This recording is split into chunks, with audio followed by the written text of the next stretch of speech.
segunda lei de Newton trabalha o que nós chamamos de princípio fundamental da dinâmica, que é a lei mais importante que vocês vão estudar. A segunda lei de Newton diz que, se a primeira lei de Newton diz que um corpo em movimento continua em movimento até que uma força atua sobre ele, e um corpo parado continua parado até que uma força atua sobre ele, a segunda lei de Newton responde o que é essa força.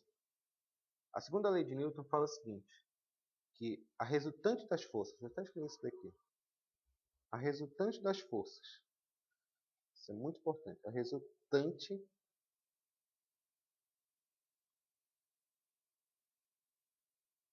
das forças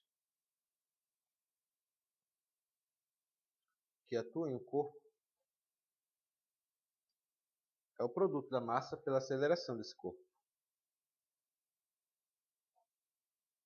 É o produto da massa vezes a aceleração do corpo. Isso é muito importante, essa lei. Escrevemos aqui que força resultante, portanto, vai ser igual a massa vezes aceleração, que é a fórmula mais importante que nós vamos estudar nesse ano. Força é igual a massa vezes aceleração. Mas o que eu falei nesse caso, que é uma força resultante, como nós comentamos anteriormente da análise vetorial, eu posso ter várias forças atuando sobre o corpo, mas quando eu for jogando a fórmula, sempre tem que ser resultante dessas forças, que é resultante vetorial, que é a relação de massa pela aceleração. Aceleração. Interessante, né?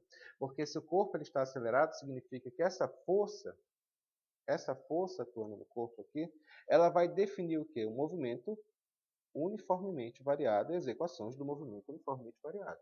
Esse eu tinha acabado, né? Não. A gente vai ter que utilizar muito aquelas fórmulas ainda. Seja como for, essa aqui é a equação fundamental da dinâmica. E é assim que se atua dentro dela. Isso nos leva a uma consequência. No item anterior, no capítulo anterior, principalmente em lançamento horizontal, lançamento oblíquo, nós estudamos que quando por exemplo, um objeto ele é lançado, uma dada velocidade v, ele, sobre a ação da gravidade, acaba sendo atraído para a superfície terrestre e caindo no arco de parábola. Ele é atraído por uma força, senhores. Essa força é denominada força-peso. Força-peso significa o seguinte, peso, olha a definição física do negócio. Peso é a força em que a Terra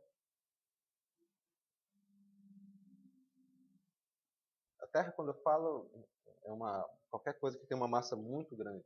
Eu vou explicar esses detalhes assim. É a força com que a Terra atrai os corpos. Tome cuidado. Quando nós falamos peso, somente as mulheres ficam tão preocupadas com o peso, você fica imaginando o quê? Você vai na farmácia comprar o desodorante, que veio a balança, aí você sobe na balança e lá aparece um valor. E esse valor você diz, é o meu peso. Por exemplo, digamos que uma menina vai se pesar na balança e está escrito lá 54. Está escrito lá 54. Vou até apagar isso aqui. Está escrito lá no balanço, no visor da balança, está escrito aqui 54 kg. Isso aqui é o peso dela? Não, não é o peso dela. É a massa dela. Massa, nós utilizamos unidade de sistema internacional, que é dada por quilograma. A massa de um corpo, relembrando um pouco de química, e não se espantem porque as matérias realmente elas se convergem assim, estudando um pouco de química, massa é propriedade de um corpo. Diferentes corpos têm diferentes massas. O que define a massa de um corpo? O que define a massa de um corpo é o número de moléculas que esse corpo contém e o tipo de moléculas que elas contêm. Quanto mais moléculas, maior a massa, ou seja, a massa é uma propriedade de quantidade de matéria. E não tem nada a ver com a relação de subir numa balança e calcular algo. Dá para calcular a massa de alguém sem utilizar qualquer tipo de balança, utilizando métodos químicos. Mas a questão não é essa. A questão é que quando nós em português, nos referimos que a pessoa pesa 54 kg, isso é uma coisa da língua, mas não é correto fisicamente falando. A pessoa tem massa de 54 kg. O peso é uma força. Essa força é denominada força-peso, que é dada por massa multiplicado pela gravidade. Essa gravidade é a aceleração. Essa gravidade é a aceleração com que a Terra atrai um corpo para a sua superfície. Na famosa história lá do Isaac Newton, ele estava do lado de uma macieira, estava sentado aqui, embaixo de uma macieira, e de repente uma maçã forte caiu na cabeça dele. Segundo a lenda, né, que obviamente é uma lenda, ele ficou pensando por que que, por que a maçã é atraída. Mas o que é mais importante é que será que isso vale para tudo que existe? Desde um grão de areia numa praia até a lua que gira em torno da Terra, será que tudo isso é atraído e se mantém lá por causa dessa força de gravidade? Embora a gente vá responder essa pergunta no decorrer do nosso curso, né, no decorrer de estudo de Física 1, a grande sacada de Newton foi perceber que a Terra atraía esses corpos de diferentes maneiras. De diferentes maneiras porque cada corpo tem sua massa, cada corpo tem sua quantidade de matéria. E essa relação que ele denominou, ele percebeu que peso é uma relação de massa pela gravidade. E essa gravidade é a aceleração, é a aceleração, é a velocidade com que a Terra atrai os corpos. Para efeitos práticos, nós vamos considerar a aceleração cerca de 10 metros por segundo ao quadrado. Meninas, essa aceleração é alta pra caramba. Ela é muito, muito, muito alta comparada com as outras acelerações. Pra vocês terem uma ideia, uma aceleração talvez de uma Ferrari ela pode ter uma aceleração qualquer, sei lá, de 5 metros por segundo ao quadrado. Significa que ela aumenta uma velocidade de 5 metros por segundo a cada segundo. Isso é muita coisa.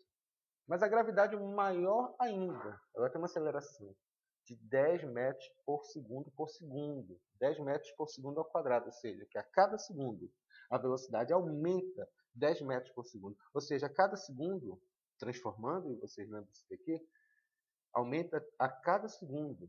Se não houvesse atrito, é claro, a velocidade de uma pedra caindo, por exemplo, aumentaria 36 km por hora a cada segundo, fazendo uma transformação assim de cabeça. Então a aceleração da gravidade ela é muito forte. Mas o que é mais importante é lembrar que o peso também é uma força. Quando um corpo ele está na superfície da Terra, ele é sempre atraído pela gravidade. Isso nos leva, essa questão da segunda lei de Newton e essa força resultante, nos leva a uma outra consequência, que é a terceira lei de Newton. A terceira lei de Newton fala o seguinte: para toda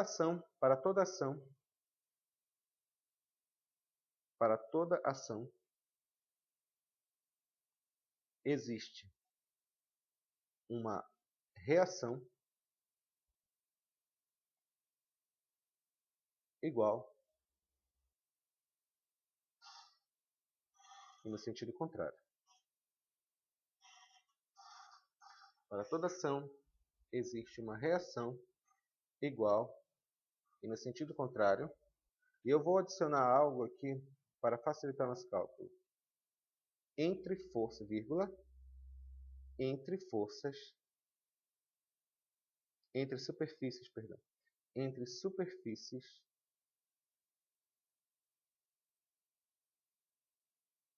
em contato. Entre superfícies em contato. O que quer dizer isso? Forças de contato, resumidamente, são, por exemplo, quando eu coloco aqui uma mesa aqui, eu coloco um objeto em cima dessa mesa. Esse corpo ele tem massa M. Para baixo, eu tenho a força peso empurrando para cima. Ok, isso aqui é óbvio, porque a gravidade atua para tudo quanto é lado.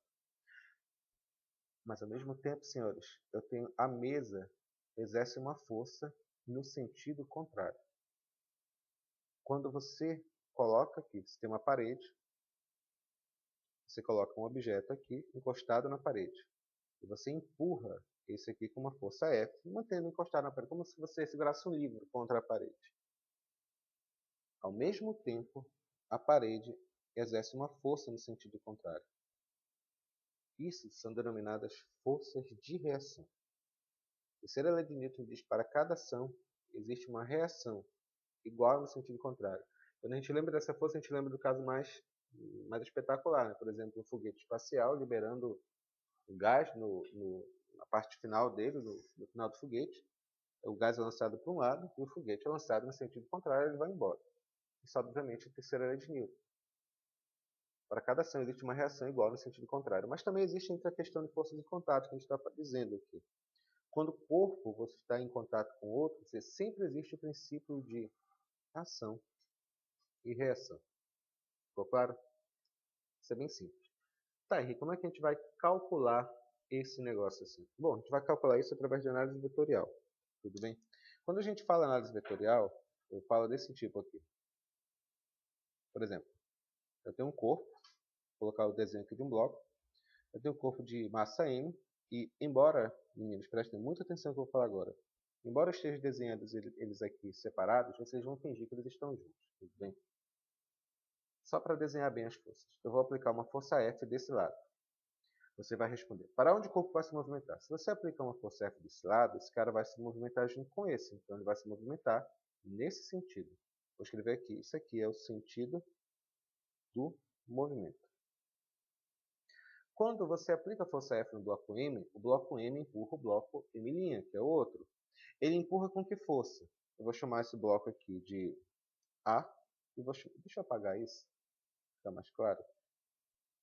Esse aqui eu vou chamar de bloco A. Esse aqui eu vou chamar de bloco B. Quando você aplica uma força F no bloco A, o bloco A empurra o bloco B. Com que força? Com uma força de A. Mas para cada ação existe uma reação igual e no sentido contrário. Embora não precise ficar desesperado para saber como é que vamos montar isso agora, isso aqui é só para ilustrar que essas forças de ação e reação só existem entre superfícies em contato. De novo, só existe entre superfícies que estão em contato. Isso é muito, muito importante. Tá bom? Não vamos nos estressar com isso daí. Alguma dúvida? Ok. Não? Beleza. Vamos trabalhar só antes de passar para a explicação propriamente dita de exercícios. Queria só explicar uma coisa aqui com respeito às unidades relativas a ela. Bom, a fórmula básica é essa, né? Força é massa multiplicado pela aceleração. A massa é dada sempre em quilogramas e a aceleração é dada por metros por segundo, que é metros por segundo ao quadrado. Em homenagem ao grande homem, a essa relação quilograma multiplicado por metro por segundo, o nome da unidade de força vai ser Newton. Bom, agora que nós já sabemos tudinho, vamos tentar fazer exercícios dessa parte, ok? Vamos lá.